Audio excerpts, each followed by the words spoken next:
In military aviation, choosing a fighter jet is never just about technology, it's about national priorities, geography, and budget. For years, the Lockheed Martin F-35 seemed like the obvious choice for Canada, a close US ally. But when Canada considered the Swedish Saab Gripen, the world took notice. Why would Canada, with its vast, rugged territory, look beyond the F-35's stealth and power? The answer lay in Canada's unique needs. Defending immense remote regions where reliability and independence matter as much as cutting-edge tech. The Gripen, a nimble, cost-effective fighter, challenged the assumption that the most advanced jet is always the best fit.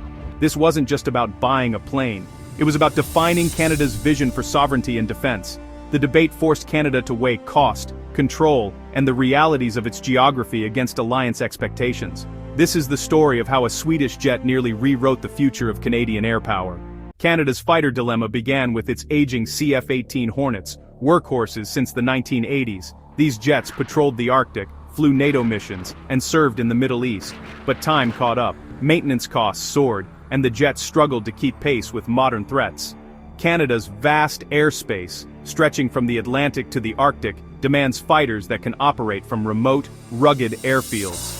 The mission isn't just about combat, it's about presence and sovereignty over some of the harshest terrain on Earth. The Arctic, with its strategic shipping lanes and resources, is a top security priority. Any new jet had to handle extreme cold, long distances, and short, icy runways. The replacement needed to be tough, reliable, and versatile, a true jack-of-all-trades. Unlike European allies focused on high-threat airspace, Canada's main job is policing its own vast backyard. Intercepting Russian bombers and responding to emergencies in remote Nunavut are daily realities. The right fighter had to be more than a high-tech marvel, it had to be a practical, rugged workhorse. This set the stage for a competition where the obvious choice wasn't necessarily the right one. Canada needed a fighter built for its unique challenges, not just the latest global trend. The contest came down to two jets with radically different philosophies. The F-35, a stealthy, sensor-packed powerhouse, designed for high-threat war zones and seamless NATO integration. It's a flying supercomputer, built to lead the fight and survive the toughest environments. The Gripen Light, agile and efficient, designed for rapid maintenance and operations from short, improvised runways. Its strength isn't stealth, but smart electronic warfare and adaptability. For Canada, the choice was clear. Prioritize high-end combat and alliance integration, or focus on domestic needs and operational flexibility. The F-35 excelled in global conflict scenarios, offering unmatched technology and interoperability. But the Gripen's low operating costs and ability to thrive in remote, austere locations matched Canada's day-to-day realities. More flight hours for the same budget meant more patrols and presence. The Gripen was a practical tool for defending Canada's vast, unforgiving airspace. The debate wasn't just about specs, it was about which philosophy fit Canada's mission. The right answer depended on what Canada valued most: global reach or homegrown resilience. Beyond performance, cost and control shaped the debate. The F-35's price tag is massive, not just to buy, but to maintain over decades. High sustainment costs risked grounding jets or squeezing other defense priorities. The Gripen, by contrast, offered a lower purchase price and predictable patsubai, kurstausakshanzad.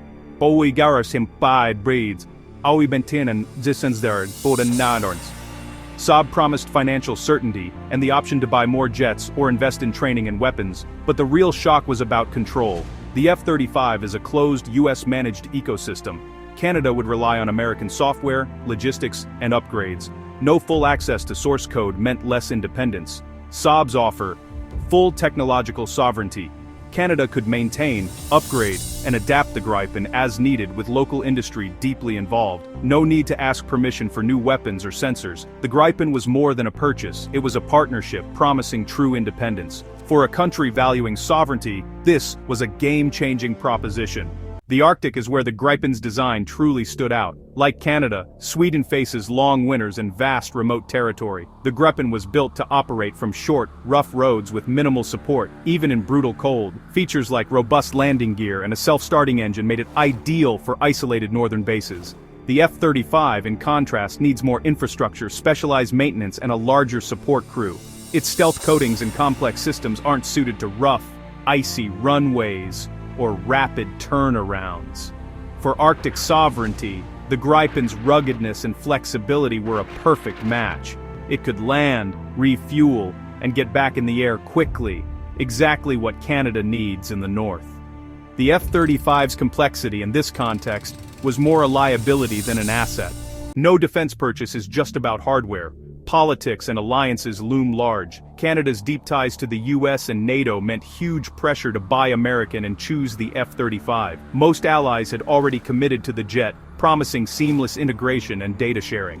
The US and Lockheed Martin lobbied hard, arguing that common equipment is vital for future conflicts.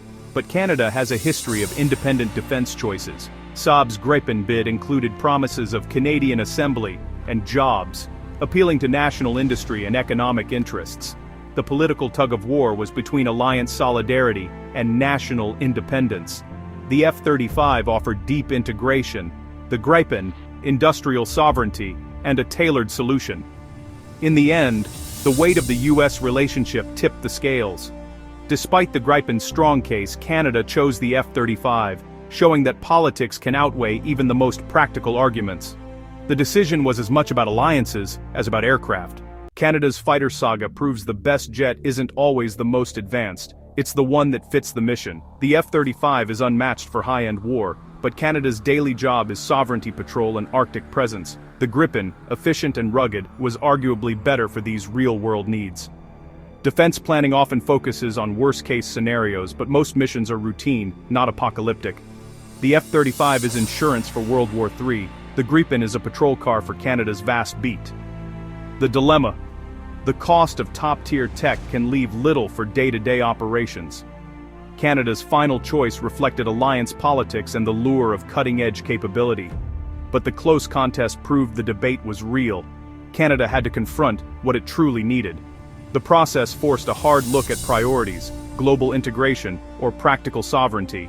The answer wasn't simple, and the debate will echo for years. As Canada moves forward with the F-35, the Gripen's challenge leaves a lasting question. Is true defense about owning the most advanced weapons, or having the right tools for the job and the freedom to use them as needed? The F-35 versus Gripen debate was about more than jets. It was about national priorities and independence. The Gripen's strong showing proved that self-reliance and mission-specific design matter, even against the pull of alliance politics. Canada's choice is a lesson for nations everywhere. Defense is about more than specs. It's about geography, economy, and purpose. The Gripen will remain a symbol of the road not taken, a reminder to always ask, what truly makes a nation secure? In the end, the answer is never as simple as it seems.